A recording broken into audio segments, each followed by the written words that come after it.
시작과 끝이요 사랑과 은혜가 풍성하신 하나님 아버지, 온 몸을 움츠리게 하는 추운 날씨에도 불구하고 오늘도 거룩하고 복된 주일을 맞아 주님 전에 나와 찬양하며 예배드릴 수 있는 귀한 시간 허락하여 주심을 진심으로 감사를 드립니다. 지난 한 주간을 돌이켜보면 우리들의 말과 행동이 주님의 뜻에 따라 어긋난 일들이 너무나 많았음을 고백합니다.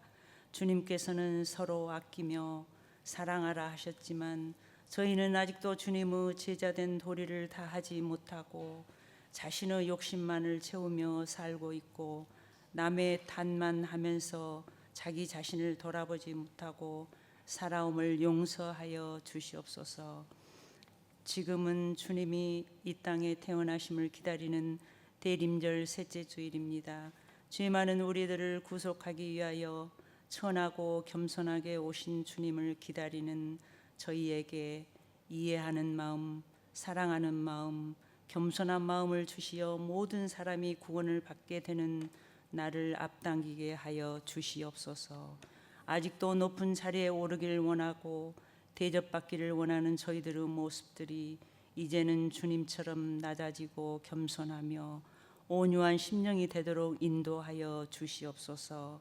이 땅에 오시는 주님을 맞이하는 힘들고 어려운 가운데 있는 심령들로 하여금 주님의 은혜로 가득 차게 하여 주시고 희망을 버리지 않게 하시고 하늘나라의 새 소망을 가지고 살아갈 수 있게 하여 주시옵소서. 사랑의 주님, 무진교회를 오늘날까지 인도하시고 사랑하여 주심을 감사드립니다. 그러나 저희들의 기도가 부족하여 빈자리가 너무나 많습니다. 가득히 채워 주시옵소서. 주님, 이 시간에 병마에 시달려 자리에 함께하지 못한 사랑하는 형제들, 아버지께서 따뜻한 손길로 안수하여 주시옵소서. 사랑의 주님, 공동체 안에서 서로 겸손하게 섬기며 가족 간, 이웃 간에 사랑으로 화평하며 어디에 있든지 주님의 향기를 풍기어 오직 하나님의 거룩하시고 아름다움을 나타내는 저희들이 되기를 원합니다.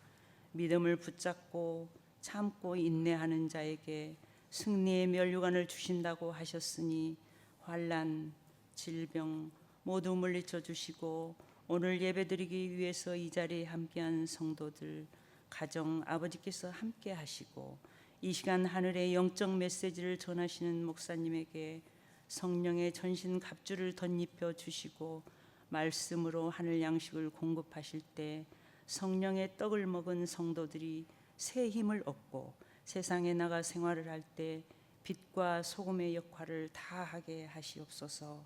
사랑의 주님, 홀로 영광 받아 주시기를 간절히 소원하며 경배와 찬양을 받으시기에 합당하신 예수님 이름으로 기도드렸습니다.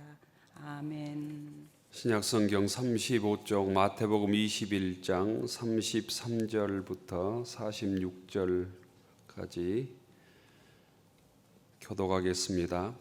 다른 한 비유를 들으라. 한 집 주인이 포도원을 만들어 산 울타리로 두르고 거기에 줍지 않은 틀을 만들고 망대를 짓고 농부들에게 세를 주고 타국에 갔더니 열매 거둘 때가 가까우매 그 열매를 받으려고 자기 종들을 농부들에게 보내니 농부들이 종들을 잡아 하나는 심히 때리고 하나는 죽이고 하나는 돌로 쳤거늘 다시 다른 종들을 처음보다 많이 보내니 그들에게도 그렇게 하였는지라. 후에 자기 아들을 보내며 이르되 그들이 내 아들은 존대하리라 하였더니 농부들이 그 아들을 보고 서로 말하되 이는 상속자니 자 죽이고 그의 유산을 차지하자 하고 이에 잡아 포도원 밖에 내쫓아 죽였느니라.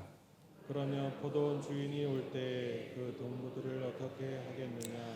그들이 말하되 이 악한 자들을 진멸하고 포도원은 제때 열매를 바칠 만한 다른 농부들에게 새로 줄지니이다. 예수께서 이르시되 너희가 성경에 건축자들이 버린 돌이 등 위에 머릿돌이 되었나니 이것은 주로 말미암아 된 것이요 우리 눈에 기이하도다 함을 읽어본 일이 없느냐. 그러므로 내가 너희에게 이르노니 하나님의 나라를 너희는 빼앗기고 그 나라의 열매 맺는 백성이 받으리라. 이 돌 위에 떨어지는 저는 깨지겠고 이 돌이 사람 위에 떨어지면 그를 가루로 만들어 흩으리라 하시니 대제사장들과 바리새인들이 예수의 비유를 듣고 자기들을 가리켜 말씀하신 줄 알고 잡고자 하나 무리를 무서워하니 이는 그들이 예수를 선지자로 알미었더라. 아멘. 오늘 기도해 주신 우리 안유성 권사님에게 특별히 감사드립니다. 오늘 기도 순서자가 김종철 안수 집사님인데 장례가 나서 어제 급히 바꿨는데 부담되고 못 한다고 그래가지고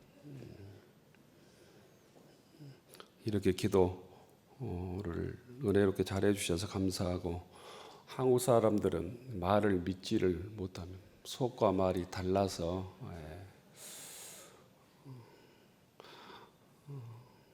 신앙인은 말과 속이 하나 되는 사람이다 이런 생각을 하고, 우리의 삶이 이렇게 이중적이 되지 않도록 또 말과 행동이 달라지지 않도록 하나 되기 위해서 일을 쓰면 좋겠다 생각합니다. 하나님께서 우리들에게 주신 최고의 복은 하나님께서 우리를 사랑하신다는 겁니다. 사랑하신다는. 말이 아니라 말로만 아니라 그 사랑하신다는 증거가 곧 성탄인 것이죠. 그 사랑에 하신 구체적인 증거 성탄을 기다리는 게 대림절입니다. 그런 의미에서 대림절은 힘들고 고난의 시간이기도 하지만 또한 소망의 시간, 기대의 시간, 은혜의 시간이기도 합니다. 주님을 만날 때 정말 기뻐 만날 수 있도록 우리의 부끄러운 과거를 회개하고 우리의 부끄러운 죄악들을 곧 단절하고 거듭난 모습으로 신앙으로 아름다운 모습으로 변화되어서 성탄의 기쁨, 성탄의 축복이 우리들의 곧 복이 될 수 있도록 믿음으로 결단하는 시간이 되기를 축원합니다. 오늘 말씀은 예수님께서 비유로 제자들에게, 특별히 바리새인과 곧 제사장에게 하신 말씀입니다. 비유의 말씀입니다. 예수님께서 이렇게 비유를 들어주십니다. 어느 집 주인이 포도원을 만들었다. 그리고 포도원에 필요한 모든 물품들을 다 구비해 주었다. 포도원에 짐승들이 들어오지 못하도록 울타리를 두르고 또 포도를 따면 즙을 낼 수 있도록 포도 즙 틀을 만들었다. 그리고 포도원을 지킬 수 있는 망대도 세웠다. 그리고 농부들에게 그 포도원을 새로 주고 멀리 타국으로 떠났다. 시간이 흘러서 가을 이후에 결실할 때가 되어서 주인이 새를 받으러 종들을 보냈다. 수확한 포도 중에서 일부의 새를 주면 문제가 없었을 텐데 이때 문제가 생깁니다. 그 농부들이 새를 주고 싶지 않는 것입니다. 그래서 주인이 보낸 종들을 심하게 때립니다. 그리고 돌로 칩니다. 또 어떤 한 사람은 죽이기까지 합니다. 주인이 이 소식을 듣고 농부들을 진노하고 곧 심판하는 것이 아니라 더 많은 종들을 보냅니다. 그런데 악한 농부들은 똑같은 일을 반복합니다. 때리고 돌로 치고 또 죽이고. 주인은 마지막으로 자기의 하나밖에 없는 아들을 곧 포도원에 보냅니다. 주인이 왔다는 소문을 듣고 농부들은 수군거리기 시작합니다. 모의를 시작하는 것이죠. 운운을 시작합니다. 저 아들이 상속자인데 저 아들만 죽이면 포도원이 우리 것이 될 것이다 라고 운운하고 그 상속자 아들을 죽여서 포도원 밖으로 내쫓아서 죽였다고 얘기합니다. 이 비유를 예수님께서 말씀하시고 이 비유를 듣는 사람들에게 그렇게 묻습니다. 이 비유를 듣고 있었던 사람들은 대제사장과 바리새인들이었습니다. 이렇게 했다면 포도원 주인이 어떻게 하겠느냐 이렇게 묻습니다. 이때 그들은 숨도 쉬지 않고 당연히 주인이 악한 농부들을 진멸할 것입니다. 죽일 것입니다. 심판할 것입니다. 그리고 포도원은 다른 사람들에게 또한 새로 줄 것입니다. 이렇게 얘기합니다. 예수님께서 말씀하신 비유는 특별한 해석이 없는 아주 정확한 내용을 담고 있습니다. 포도원 주인은, 여기에서 비유에서 포도원 주인은 하나님을 뜻합니다. 포도원은 이스라엘 민족을 뜻합니다. 악한 농부는 그 당시의 종교 지도자들을 뜻합니다.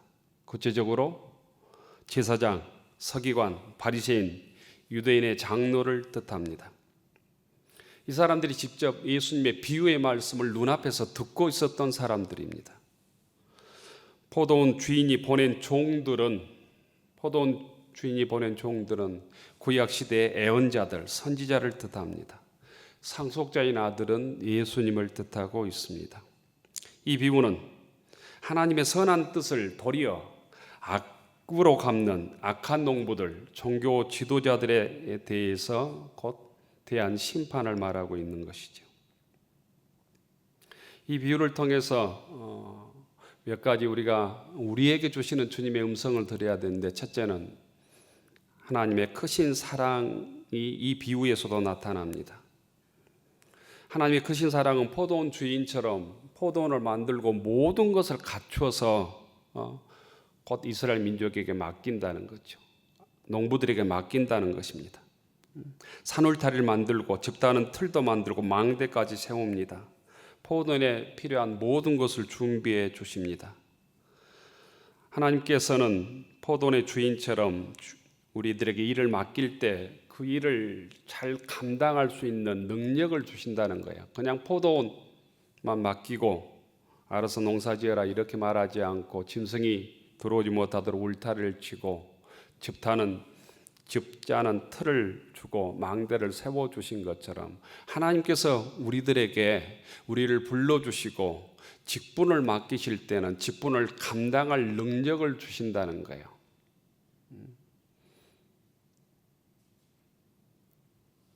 여러분이 직분을 맡기셨다면, 여러분이 집사의 직분을 맡았다면, 집사의 직을 내가 최선을 다하면 감당할 능력이 있다, 하나님께 주신다고 하는 믿음으로 주님을 섬길 수 있기를 바랍니다. 사명을 맡기셨다면 재능과 도울 사람도 주시겠다는 거예요. 포도원을 맡기셨다면 그 포도원을 농사 지을 수 있는 능력과 함께 울타리도 쳐주고 망대도 세워주고 집틀도 주신다는 것이에요. 이것이 하나님께서 우리를 사랑하시는 사랑의 방법입니다. 두 번째는, 하나님의 사랑은 포도원 주인처럼 우리들에게 자유를 주십니다. 억압하지 않습니다. 포도원을 맡기고 매일 감시하지 않는다는 거예요. 일을 하는지 하지 않는지, 우리를 노예처럼 생각하지 않는다는 거예요. 그 열매를 거둘 때 새를 내도록 한 것도 곧 주인의 사랑의 모습입니다. 농부들의 과중한 부담, 곧 소장료를 받지 않기 위함입니다. 정확한 돈으로 받으면 풍년이 들 때는 괜찮은데 흉년일 때 문제가 생기죠. 그래서 포도원 열매 중에 얼마를 새로 받도록 정합니다. 수확한 열매 비율에 따라 약정한 열매를 내놓도록 한 것입니다. 이것은 모든 것을 베풀어 주셨음에도 불구하고 인간에게는 최소한의 요구, 하나님의 자녀로서의 최소한의 요구를 우리들에게 요구한 것이에요. 우리 신앙인들의 법도가 있습니다. 우리가 지켜야 될 게 있다는 거예요. 그게 곧 우리 신앙인에게는 주일 성수일 것입니다. 11조 생활일 것입니다. 기본적으로 맡은 역할을 통해서 교회를 섬기는 일일 거예요. 직분을 감당하는 일일 것이다. 이것은 우리 신앙인들에게 최소한의 것이라는 거예요. 최소한의 것을 지키지 못할 때 문제가 생기는 거예요.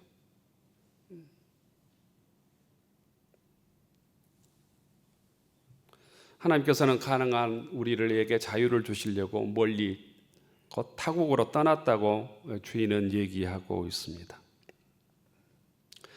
우리 모든 것을 곧 주님의 은혜 속에 우리가 결단하고 스스로 감당하기 위해서 우리들에게 정해놓은 열매에 따른 세를 요구한다라는 거예요. 여러분들이 감당해야 될 곧 신앙인으로서의 곧 이 세가 포도 열매 중에 하나님께 드려야 될 세가 무엇인지를 여러분들이 분명하게 곧 깨달아야 합니다.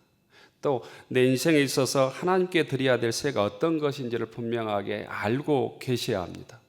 그렇지 않으면 악한 농부처럼 된다는 거예요. 주인에게 드려야 될 세까지도 내 몫으로 삼기 위해서 곧 하나님께서 이 주인이 보낸 종들을 돌로 치거나 내쫓거나 죽이는 일이 벌어진다는 것입니다. 왜냐하면 인간의 욕심은 끝이 없기 때문이에요. 그러나 악한 농부들은 이 악한 농부들처럼 어리석은 인간은 하나님께서 주신 자유를 선용하지 않고 그것을 악하게 사용하기가 일쑤입니다. 창세기 아담의 타락의 이야기는 인간이 얼마나 곧 욕심이 끝이 없는 걸 우리에게 알려주는 것이죠. 하나님의 법도를 어김으로써 얼마나 소망 없는 인간이 되었는가를 우리들에게 알려줍니다. 하지만 하나님의 크신 사랑은 포도원 주인처럼 즉시 심판하거나 형벌을 내리지 않습니다. 당장 진멸하지 않습니다. 종을 끊임없이 보낼 뿐 아니라 마지막에는 아들까지 보내서 우리가 회개할 기회를 곧 하나님과 약속한 주인과 약속한 세를 정확히 내며 포도를 곧 경영하도록 시간을 줍니다. 예수님은 이 하나님의 사랑을 말씀하기 위해서 이 비유를 곧 제사장들에게 바리새인들에게 들려주는 것입니다. 사람들이 잘못할 때마다 그때그때 진멸한다면 이 땅에 살아남을 사람이 없었을 것입니다. 이 세상은 벌써 멸망당했을 것입니다. 그러나 하나님은 길이 참고 기다리신다는 거예요. 우리들이 돌이킬 때까지 기회를 주신다는 것이에요. 아들이 죽기까지 참으시는 것이 하나님의 사랑임을 오늘 비유를 통해서 우리들에게 알려줍니다. 그러면 불신앙이란 무엇인가? 예수님께서 말씀하신 비유를 통해서 하나님에 대한 불신앙은 하나님의 은혜를 배반하는 것입니다.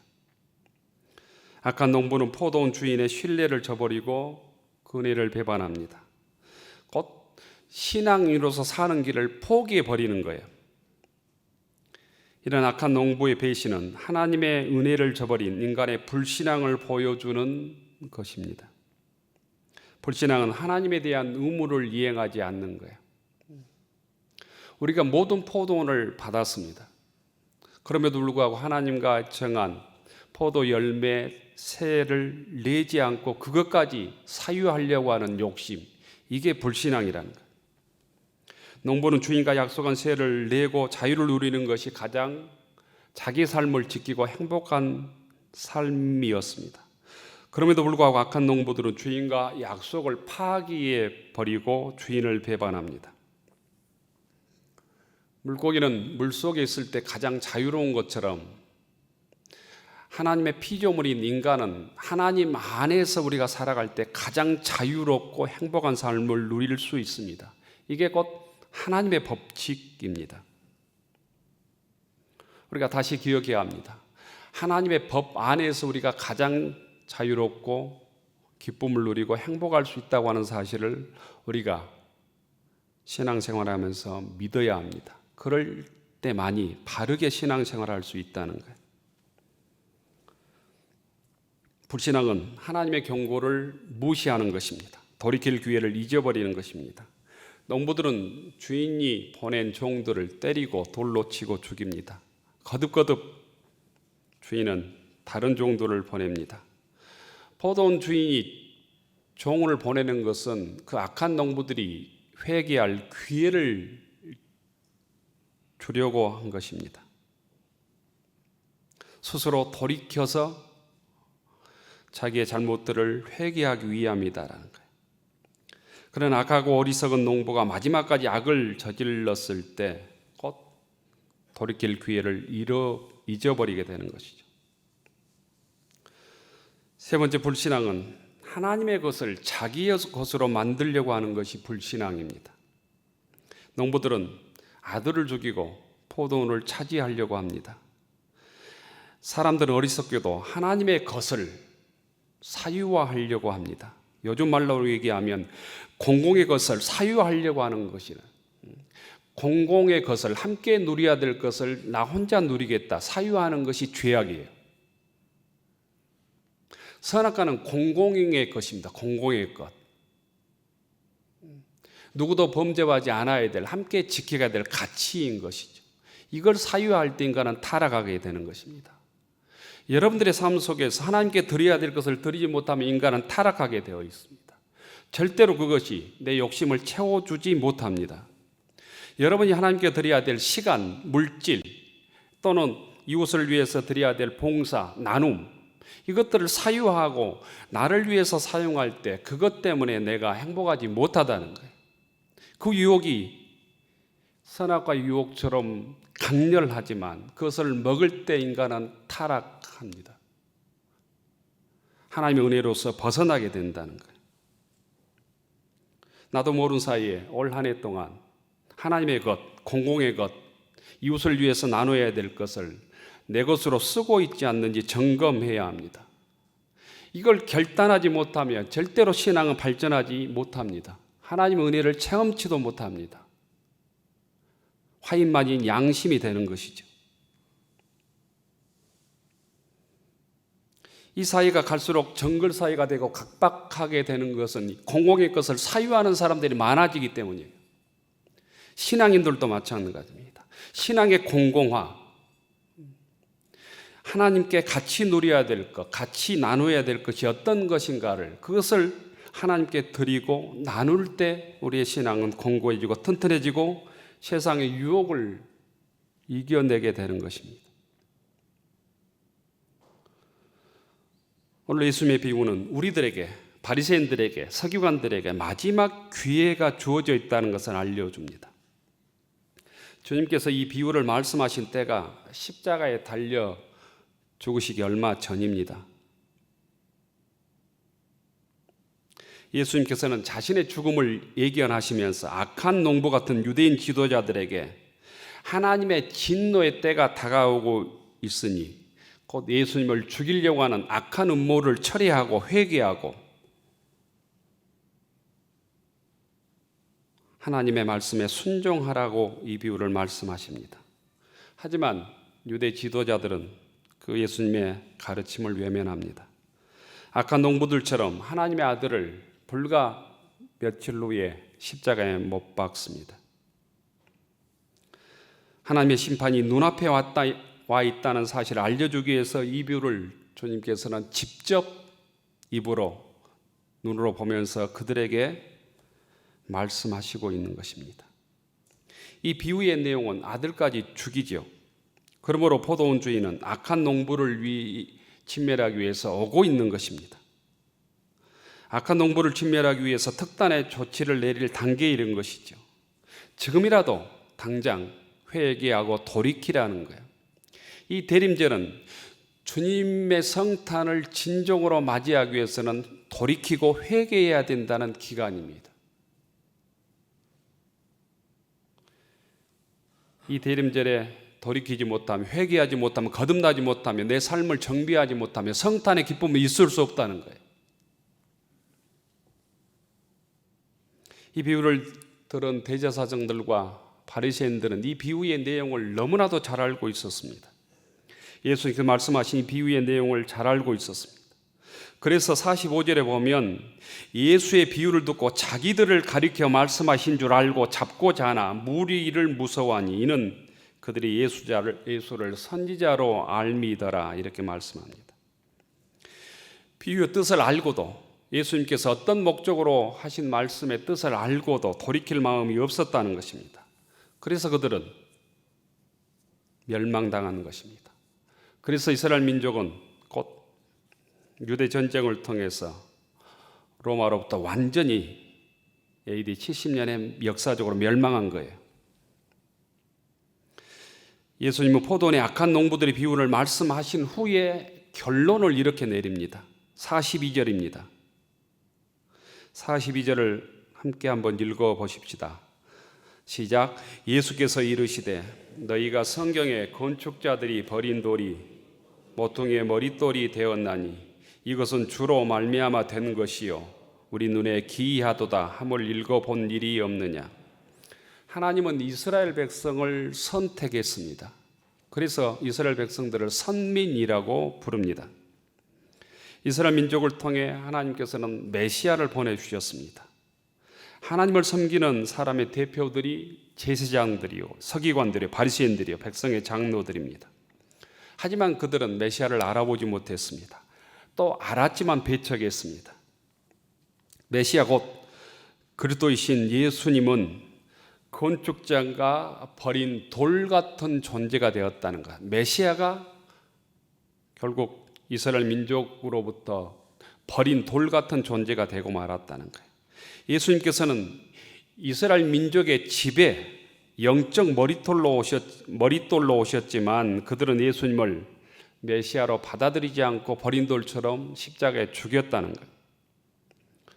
그래서 그 버린 돌인 메시아가 이방인들에게는 머릿돌이 되었다는 거예요. 구원의 집에 주춧돌, 머릿돌이 되었다는 것입니다. 그래서 우리들이 구원을 얻게 되는 것이죠. 이 약한 농부의 비유를 통해서 주님께서 우리들에게 가르쳐주는 곧 교훈은 몇 가지입니다. 비유를 통해서 우리들의 믿음을 점검해야 합니다. 과연 우리는 하나님께서 맡겨주신 일에 또 주님의 뜻에 순종하고 있는가? 직분을 감당하고 있는가? 주님의 말씀을 얼마나 붙들고 살아왔는가를 점검해야 합니다. 또한 이 비유를 통해서 우리 기회에 대해서 점검해야 합니다. 하나님께 주신 은혜의 기회를 우리가 놓치고 있는 것 아닌가? 시간을 낭비하고 있는 것 아닌가 점검해야 합니다. 어떻게 보면 우리가 받은 구원, 주님의 은혜, 복음의 기회는 이스라엘 민족의 배반 때문에 우리에게 그 기회가 주어진 것인지도 모릅니다. 우리가 얻은 복음의 기회는 마지막 때 얻은 기회입니다. 우리에게 주어진 시간이 결코 많지 않다는 거예요. 생각해 보십시오. 여러분 인생 중에서 이 육의 시간이 하나님께서 이 땅에 나에게 허락해 준 시간이 얼마나 남아 있습니까? 우리 교우들 중에 대부분은 인생의 후반부를 살고 있습니다. 얼마나 교회에서 주님의 일을 할 수 있을 것 같습니까? 얼마나 여러분들이 무진교회에서 교회를 섬기고 직분을 감당하고 충성하고 헌신할 수 있는 시간이 얼마나 될 것 같습니까? 30년입니까? 20년입니까? 10년입니까? 여러분의 건강, 여러분의 물질, 여러분이 가지고 있는 지식과 명예, 능력이 얼마나 지속될 것 같습니까? 우리 모두는 영적으로 보면 마지막 때를 살고 있는 거예요. 육적으로도 대부분 인생의 후반부를 살고 있을 뿐 아니라 영적으로도 우리는 마지막 때를 살고 있습니다. 우리들에게 주어진 기회를 놓쳐서는 다시 회복할 수 있는 기회가 없다는 거예요. 청년의 때, 젊었을 때 실패는 그게 곧 성공의 기초가 되지만 80, 90대 실패는 돌이킬 수 없는 것과 마찬가지입니다. 우리에게 주어진 기회를 주님을 위해서, 교회를 위해서, 또한 이웃을 위해서 우리 주어진 시간, 건강, 물질, 재능, 이웃을 위해서 선용하는 믿음의 교우들이 되기를 축원합니다. 또한 이 부분은 우리의 열매에 대해서 점검하도록 말씀하고 있습니다. 43절에 보면 그러므로 내가 너희에게 이르노니 하나님의 나라를 너희는 빼앗기고 그 나라의 열매 맺는 백성이 받으리라 이렇게 말씀합니다. 현대인의 성경에는 이렇게 번역을 했습니다. 너희는 하나님 나라를 빼앗기고 그 나라에 합당한 생활을 하는 백성이 그 나라를 얻을 것이다. 그 나라에 합당한 생활을 하는 그 백성이 그 나라를 얻을 것이다. 교우 여러분, 하나님 나라의 백성이라고 고백하십니까? 믿는다면 하나님 나라의 백성으로서 합당한 삶을 살아오고 계십니까? 여러분, 하나님 나라에 들어갈 확신과 믿음을 가지고 살고 계십니까? 스스로 자신에게 물어보아야 합니다. 하나님 나라의 열매를 맺고 있는가? 하나님 나라를 위해서 어떤 열매를 맺고 있는가? 하나님 나라의 주인공이 되기 위해서 그 나라에 합당한 어떤 열매를 맺고 있는가? 물어야 합니다. 하나님 나라에 합당한 생활을 위해서 무진교회에서 어떤 봉사로, 어떤 섬김으로, 어떤 헌신으로 주님을 섬겨가고 있는가?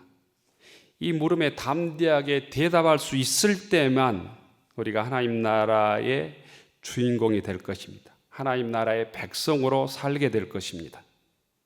그렇지 못하다면 하나님께서 우리에게 주신 이 은혜의 때, 귀의 때, 회개의 때를 놓치지 않고 우리의 삶을 점검하고 입술을 넘어서 우리의 삶으로 버려야 될 것은 버리고 주님께 드려야 될 것은 드리고 우리가 결단해서 하나님 앞에 헌신해야 될 건 헌신하는 믿음의 교우들이 되기를 축원합니다. 기도하겠습니다.